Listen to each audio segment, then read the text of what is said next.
Hi friends, Patel academy में आपका स्वागत है। जैसे कि आप जानते हैं कि हमने पीवाईक्यूज़ के सेशन शुरू किए हैं। इससे पहले हमने उर्दू का सेशन देखे थे। आज की इस वीडियो में हम साइकोलॉजी का पूरा पार्ट्स देखने वाले हैं। ये जो आपके सामने पेपर है सेट एच है और दिसंबर 2024 का ये पेपर है। ज़्यादा वक्त ना ज़ाया करते हुए शुरू करते हैं हम हमारा सेशन। क्वेश्चन नंबर 1, ये पार्ट 1 है, चाइल्ड डेवलपमेंट एंड पेडागोजी, बाल विकास व शिक्षा शास्त्र। क्वेश्चन नंबर 1 इसका निर्देश है, हिदायत दी हुई है। निम्नलिखित प्रश्न संख्या 1 से 30 के उत्तर देने के लिए सही सबसे उपयुक्त विकल्प चुनिए। आपको बायलिंगुअल लैंग्वेज में आपको क्वेश्चन दिखेंगे, इसमें इंग्लिश में और हिंदी में लिखे हुए होते हैं। आपको जो सूटेबल हो, जो पढ़ना आसान हो, जो समझ में फ़ौरन आते हो, उनको पढ़कर हल करना होता है। हम यहाँ हिंदी में पढ़ रहे हैं। महारत उन्मुख शिक्षार्थी आमतौर पर सफलता का श्रेय डैश डैश को देते हैं और असफलता का श्रेय डैश डैश को देते हैं। ये पेडागोजी बेस्ड क्वेश्चन है, इसका हम देखेंगे। पहला ऑप्शन क्या है, योग्यता और अच्छी किस्मत, कार्य कठिनाई। ये अच्छी किस्मत तो समझ में आ गया हमारे कि ये नहीं हो सकता। योग्यता और कोशिश, खराब किस्मत, ये भी नहीं हो सकता। योग्यता और अच्छी किस्मत, निम्न योग्यता, और योग्यता और कोशिश, अपर्याप्त कोशिश। तो इसका सही ऑप्शन है ऑप्शन नंबर 4, योग्यता और कोशिश, अपर्याप्त कोशिश। देखेंगे अगला क्वेश्चन। निम्नलिखित में से कौन सा कथन विकास के समीप दूराभिमुख सिद्धांत का प्रतिनिधित्व करता है? अब देखेंगे हम ये कौन करता है। ऑप्शन नंबर 1, विकास बहुदिशात्मक और बहुआयामी होता है। अलग अलग संस्कृतियों में रहने वाले हम शक्ल जुड़वा अलग अलग दरों से विकसित हो सकते हैं। मोतियों को धागे में पिरोने से पहले बच्चे गेंद को पकड़ने की क्षमता विकसित करते हैं। बच्चों में खड़े होने से पहले बैठने की क्षमता का विकास होता है। ये क्वेश्चन प्रिंसिपल ऑफ डेवलपमेंट का है, तो हम देखेंगे कि हमारा सही आंसर, बच्चे क्या करते हैं, मोतियों को धागे में पिरोने से पहले बच्चे गेंद को पकड़ने की क्षमता विकसित करते हैं। ये गेंद पकड़ना मोतियों को धागे में पिरोने से आसान है, इसलिए पहले गेंद पकड़ने की क्षमता विकसित होती है। अगला क्वेश्चन, वाइगोस्की के अनुसार बच्चे समय से बात करते हैं। अब उसके 4 ऑप्शन हैं। विचार और आत्मनियमन में सहायता के लिए, आत्मा सुदृढ़ीकरण प्रदान करने के लिए, जब वयस्क उन्हें अनदेखा कर रहे हों, क्योंकि वो आत्म केंद्रित होते हैं, क्योंकि उनकी सोच।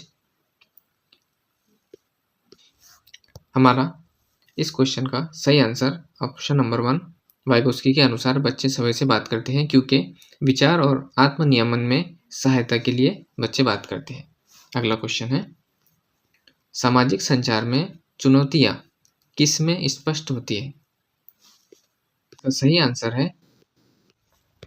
इसका सही आंसर है स्वालीन क्रम विकार में। अगला क्वेश्चन देखेंगे हम, वाइगोस्की के सीखने और विकास के सिद्धांत के अनुसार निम्नलिखित में से कौन सा आलंबन का उदाहरण है? वाइगोस्की को हमको बहुत परफेक्ट करना होता है। इनके बारे में 2 से 3 क्वेश्चन सिर्फ साइकोलॉजी में आते हैं, बाकी पार्ट्स में अलग अलग और आते ही रहते हैं। इसका सही ऑप्शन है ऑप्शन नंबर 1, किसी कार्य को छोटे चरणों में तोड़ना और आवश्यकता अनुसार सहायता प्रदान करना। अगला क्वेश्चन है, लेखन विलय की विशेषता है। हर मर्तबा डिस्ग्राफिया, डिस्लेक्सिया, इसके बारे में, चारों टॉपिक के बारे में एक क्वेश्चन आता ही रहता है।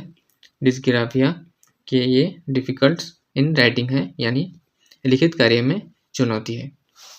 अगला क्वेश्चन है, अच्छे समस्या समाधानकर्ता बनने में विद्यार्थी की सहायता करने के लिए एक शिक्षक को निम्नलिखित में से किस प्रक्रिया पर बल देना चाहिए?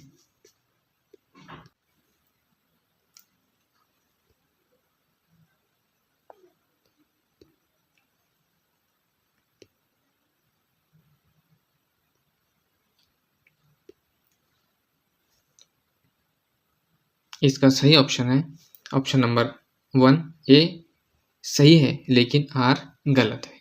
अगला क्वेश्चन देखेंगे हम।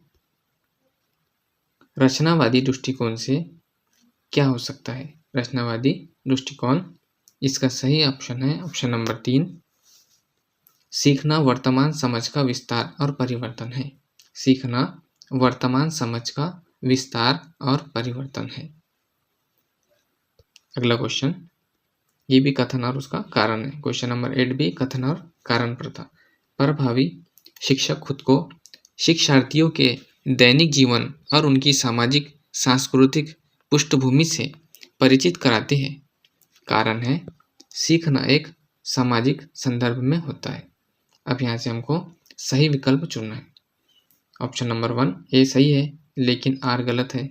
ऑप्शन नंबर 2 ए और आर दोनों गलत है।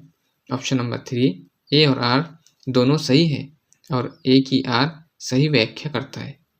ए और आर दोनों सही है लेकिन ए की आर व्याख्या नहीं करता। अब हम देखेंगे इसका सही ऑप्शन कौन सा है। इसका सही ऑप्शन ऑप्शन नंबर 3 है। ए और आर दोनों सही है और ए की आर सही व्याख्या करता है। यानी ए में क्या लिखा हुआ है? प्रभावी शिक्षक खुद को शिक्षार्थियों के दैनिक जीवन और उनकी सामाजिक सांस्कृतिक पृष्ठभूमि से परिचित कराते हैं। और आर उसका कारण है सीखना एक सामाजिक संदर्भ में होता है। तो ये दोनों भी यहाँ पे सही है।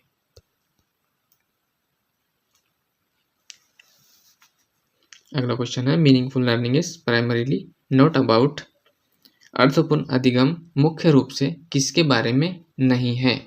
ये नहीं के सीए का सवाल है, किसके बारे में नहीं है? जानकारी को रटना, ये जो है तो रटना जो है तो नहीं के सीए में रहता है। हमको विद्यार्थियों को समझाना है, पढ़ाना है, उनका ज्ञान निर्माण करना है, उनको समझाना है, उनके विकास करना है, लेकिन उनको रटाना नहीं है, रटने नहीं लगाना है। तो ये यहाँ पे हमारा सही ऑप्शन है। अगला क्वेश्चन देखेंगे हम। क्वेश्चन नंबर 12, शिक्षिका को अपनी कक्षा के लड़कों को खेलों में भाग लेने के लिए प्रोत्साहित करना चाहिए। वह लड़कियों को कला अलंकरण के कार्य देने चाहिए। उसका कारण है बच्चे मुख्य रूप से अंतर्निहित जैविक भिन्नताओं के कारण जेंडर भूमिकाएं ग्रहण करते हैं। ये हमको देखने में लग गया, यहाँ पे क्या हो गया, लड़के और लड़कियों में भेदभाव हो गया। इसलिए हमें समझ में आ गया कि ये गलत ही है। इसलिए इसका सही ऑप्शन ऑप्शन नंबर 2 ए और आर दोनों गलत है, क्योंकि हमको पढ़ाने के दौर में या खेलों में किसी भी चीज़ में लड़के और लड़कियों को भेदभाव नहीं कर सकते। अगला क्वेश्चन है गति संवेदी शिक्षार्थी डैश के माध्यम से सीखना पसंद करते हैं। इसका ऑप्शन है ऑप्शन नंबर 1 देखने, ऑप्शन नंबर 2 छूने, ऑप्शन नंबर 3 करने और चलने फिरने, ऑप्शन नंबर 4 सुनने। तो इसका सही ऑप्शन है ऑप्शन नंबर 3 करने और चलने फिरने। अगला क्वेश्चन, हार्वर्ड गार्डनर के अनुसार एक वैज्ञानिक डैश डैश डैश बुद्धि का उच्च प्रदर्शन करेगा, जबकि एक मूर्तिकार में डैश डैश डैश बुद्धि का उच्च बुद्धिमत्ता होंगी। अब ये वैज्ञानिक में कौन सी बुद्धि होंगी और मूर्तिकार में कौन सी बुद्धि होंगी, ये हार्वर्ड गार्डनर के अनुसार हमको सही ऑप्शन सिलेक्ट करना है। ऑप्शन नंबर क्वेश्चन नंबर 14 का ऑप्शन नंबर 3 सही है। तार्किक गणितीय गति संवेदी। तो तार्किक गणितीय ये बुद्धि वैज्ञानिक की रहेंगी और मूर्तिकार की बुद्धि रहेंगी गति संवेदी। अगला क्वेश्चन देखेंगे हम। समावेशन को बढ़ावा देने के लिए क्या आवश्यक है? क्वेश्चन नंबर 15, इसका सही आंसर है आंसर नंबर ऑप्शन नंबर 4, जिसमें लचीला पाठ्यक्रम, जी हाँ सही है। उसके बाद में सहयोगात्मक अधिगम, उसके बाद में पुष्टकरण और नियमकरण ये नहीं रहेगा। उसके बाद में गमय इमारतें। तो 1, 2 एंड 4। अगला क्वेश्चन है बच्चे जब डैश डैश डैश अनुभव करते हैं तो बेहतर रूप से सीखते हैं। इसके ऑप्शन है ऑप्शन नंबर 1, गतिविधि के दौरान निम्न स्तर पर सतर्कता, सीखने के लिए मध्यम स्तर पर उत्साह, प्रदर्शन करने के लिए उच्च स्तर पर चिंता, अधिगम विवशता। तो इसका सही ऑप्शन है ऑप्शन नंबर 2, सीखने के लिए मध्यम स्तर का उत्साह। अगला क्वेश्चन देखेंगे हम, ये भी कथन और उसका कारण है। 5-6 वर्ष से कम उम्र के बच्चों को ठीक से और रेखाओं के भीतर लिखने के लिए दबाव नहीं डालना चाहिए। कारण 5-6 साल के बाद गति कौशल का बेहतर नियंत्रण प्राप्त करते हैं। तो इसका हम देखेंगे सही ऑप्शन कौन सा है। ऑप्शन नंबर 1 है, ए सही है लेकिन आर गलत है। ऑप्शन नंबर 2, ए और आर दोनों गलत है। ऑप्शन नंबर 3, ए और आर दोनों सही है और ए की आर सही व्याख्या करता है। ऑप्शन नंबर 4, ए और आर दोनों सही है लेकिन ए की आर सही व्याख्या नहीं करता। अब देखेंगे हम इसका सही ऑप्शन कौन सा है। तो इसका सही ऑप्शन ऑप्शन नंबर 3 है, ए और आर दोनों सही है और ए की आर सही व्याख्या करता है। अगला क्वेश्चन देखेंगे हम, बच्चे अक्सर अपने आसपास की घटनाओं की अपनी व्याख्या लेकर आते हैं। बारिश क्यों होती है ये पूछे जाने पर सिया कहती है, भगवान अपने कंधों पर पानी की बाल्टियां ढो ढो कर थक चुके थे। ऐसी व्याख्या। हम इसके ऑप्शन देखेंगे। ऑप्शन नंबर 1 चित्रित करती है कि बच्चों का एक आत्मकेंद्रित दृष्टिकोण है और वे दूसरे के दृष्टिकोण पर विचार नहीं करते। तो ये गलत हो गया। स्पष्ट करती है कि बच्चे तर्क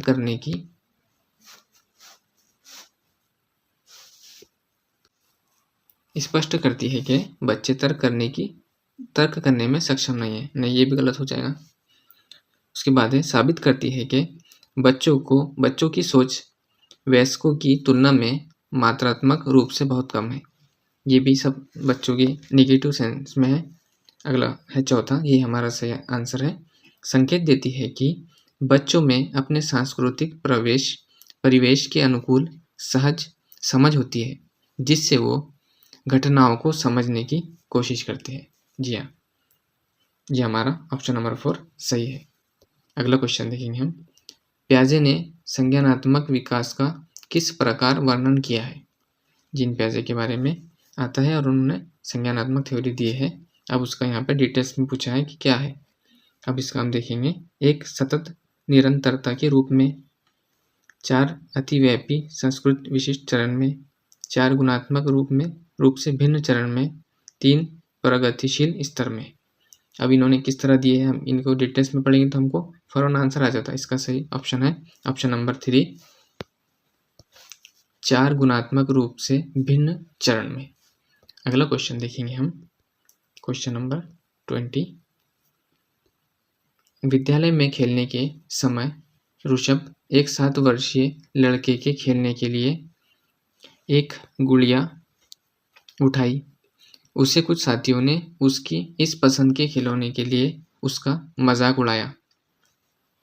एक शिक्षक जो अपने विद्यार्थियों में लैंगिक भूमिका के संदर्भ में लचीलापन विकसित करना चाहता है को इस स्थिति में निम्नलिखित में से कौन सी प्रतिक्रिया देना चाहिए। इससे पहले भी अभी हमने देखे लड़के और लड़कियों के बारे में सवाल आया था, ऊपर ही गुजरा है। अब इसमें भी हम देखेंगे कि ऋषभ से बातचीत करनी चाहिए कि गुड़िया लड़कियों के लिए उपयुक्त है और लड़कों को गुड़िया के साथ नहीं खेलना चाहिए। दूसरा है, ऋषभ से कहना चाहिए कि वो किसी और खिलौने के साथ खेले क्योंकि उसके दोस्तों को ये मंजूर नहीं है कि वह गुड़िया के साथ खेले। ऋषभ को गुड़िया के साथ खेलने देना चाहिए और दूसरे बच्चों को कहना चाहिए कि वे अपनी पसंद का कोई खिलौना चुन सकते हैं। बिना कुछ कहे गुड़िया को हटा देना चाहिए और ऋषभ को खेलने के लिए कार दे देना चाहिए। अब हमने जब इसके ऑप्शन पढ़े तो हमें साफ समझ में आ गया कि ऑप्शन नंबर 3 सही ऑप्शन है कि ऋषभ को गुड़िया के साथ खेलने देना चाहिए और दूसरे बच्चों को कहना चाहिए कि वो भी अपनी पसंद का कोई खिलौना चुन सकते हैं, क्योंकि यहाँ पर लैंगिक भेदभाव को हमको समांतर रखना है। अगला क्वेश्चन देखेंगे हम। विकास के संदर्भ में एक समय सीमा जिसमें एक व्यक्ति विशिष्ट उत्प्रेरणाओं के प्रति परिवर्धित संवेदनशीलता रखता है, जिससे कि वह कुशल तरीके से कार्य करने के लिए विशेष कौशल विकसित कर सके, वह विकास की डैश डैश डैश कहलाई जाती है। इसका सही ऑप्शन है ऑप्शन नंबर 3, वह विकास की चुनौतीपूर्ण अवधि कहलाई जाती है। अगला क्वेश्चन देखेंगे हम। क्वेश्चन नंबर 22, शिक्षकों को ध्यान नियुक्ता अतिक्रियाशीलता विकार से जूझ रहे छात्रों की आवश्यकताओं का ध्यान रखते समय डैश डैश से बचना चाहिए। अब देखेंगे हम कि किस चीज़ से बचना चाहिए। ऑप्शन नंबर 1, विकर्षण और शोर करने से, पाठ्यक्रम सामग्री और निर्देशों में लचीलेपन से, कार्य को छोटे आसानी से प्रबंधनीय भागों में तोड़ने से, बहुसंवेदी सामग्री का उपयोग करने से। इसका सही ऑप्शन है ऑप्शन नंबर 1, विकर्षण और शोर करने से। लॉरेंस कोहलबर्ग ने तर्क दिया है कि अब यहाँ पे लॉरेंस कोहलबर्ग ने कौन सा तर्क दिया है उस पर सवाल है। कोहलबर्ग, वाइगोत्स्की, इनके बारे में क्वेश्चन आते ही रहते हैं। ये दोनों तीनों बहुत अहम है। तो हमको पता है कि लॉरेंस कोहलबर्ग ने ये सिद्धांत दिया है कि नैतिक विकास क्रमिक चरणों में होता है। नैतिक विकास क्रमिक चरणों में होता है। अगला क्वेश्चन देखेंगे हम। कोहलबर्ग के नैतिक विकास के किस चरण में व्यक्ति का नैतिक व्यवहार मुख्य रूप से इस मानसिकता पर निर्भर करता है कि लोग मेरे बारे में क्या सोचते हैं? इसका सही ऑप्शन है ऑप्शन नंबर 4, पारंपरिक। अगला क्वेश्चन है, जीन पियाजे के अनुसार एक बच्चा जो सरल गणितीय उत्क्रमण जैसे 4 + 5 = 9, तो 9 - 5 = 4 के पीछे के तर्क को समझने में असमर्थ है। इसका कारण क्या है? इसका कारण है ऑप्शन नंबर 2, अपरिवर्तनीयता। अगला क्वेश्चन है, ये भी कथन है और उसका कारण है। शिक्षकों को छात्रों से दूरी बनाकर रखनी चाहिए और अधिगम की प्राथमिक जिम्मेदारी उन्हीं पर डालनी चाहिए। उसका कारण है, अधिगम एक लोकतांत्रिक वातावरण के बजाय एक एकाधिकारवादी वातावरण में प्रभावी ढंग से होता है।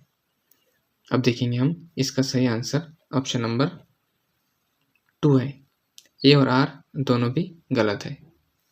देखिए, हमको समझ में आ गया कि शिक्षक को छात्रों से दूरी बनाकर नहीं रखनी चाहिए, और ये कह रहा है कि दूरी बनाकर रखनी चाहिए। अगला क्वेश्चन है क्वेश्चन नंबर 27। ये भी कथन है और उसका कारण है। शिक्षकों द्वारा प्रदान किया गया आलंबन बच्चों की सीखने की प्रक्रिया में बाधा डालता है। कारण, लेव वाइगोत्स्की ने प्रस्तावित किया कि बच्चे स्वतंत्र रूप से पर्यावरण पर कार्य करके और उनमें हेरफेर करके सीखते हैं। इसका सही ऑप्शन है ऑप्शन नंबर 2। ए और आर दोनों गलत है। अगला क्वेश्चन है, निम्न में से कौन सा बाहरी अभिप्रेरणा का सही वर्णन करता है? इसका सही ऑप्शन है ऑप्शन नंबर 1, अभिप्रेरणा जो वातावरणीय परिणामों से आती है। ये बाहरी अभिप्रेरणा है। अगला क्वेश्चन देखेंगे हम, क्वेश्चन नंबर 29। पियाजे के संज्ञानात्मक विकास के सिद्धांत के संवेदी चालक अवस्था के 2 महत्वपूर्ण संज्ञानात्मक विकास मील के पत्थर है। कौन कौन से है? जीन पियाजे के संज्ञानात्मक विकास के सिद्धांत में जो मील के पत्थर है वो कौन से है? तो वो है ऑप्शन नंबर 3, वस्तु स्थायित्व और स्थगित अनुसरण। वस्तु स्थायित्व और स्थगित अनुसरण, ये इनके मील के पत्थर है। अगला क्वेश्चन है, बच्चे, अब 4 ऑप्शन में से हमको सिलेक्ट करना है।